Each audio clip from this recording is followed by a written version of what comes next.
Sir, taga saan kayo, sir? Sa Taguig.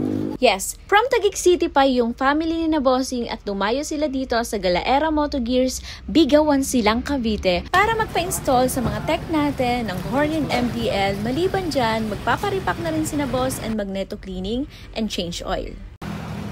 Wiring check na mga boss, oh. Pinagkatiwala sa atin to ni na madam. So wala sila ngayon, umalis pa. So yan mga boss yung wiring check niyan, madam. Papakita namin sa inyo bago i-close yung pairings nyo. Naka-sleeve tube yan. Then, yung ginamit natin dito na Zenlo X1, 60 watts to.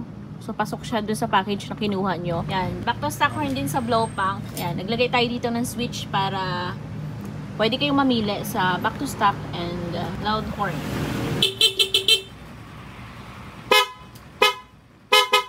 Yan. Test natin. Nandito na sila madam. Low beam, high beam.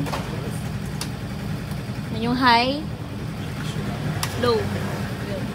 Yung sa magneto mo, ma'am, okay na rin. Nalagyan na siya ng high temp paint. Okay na mga boss.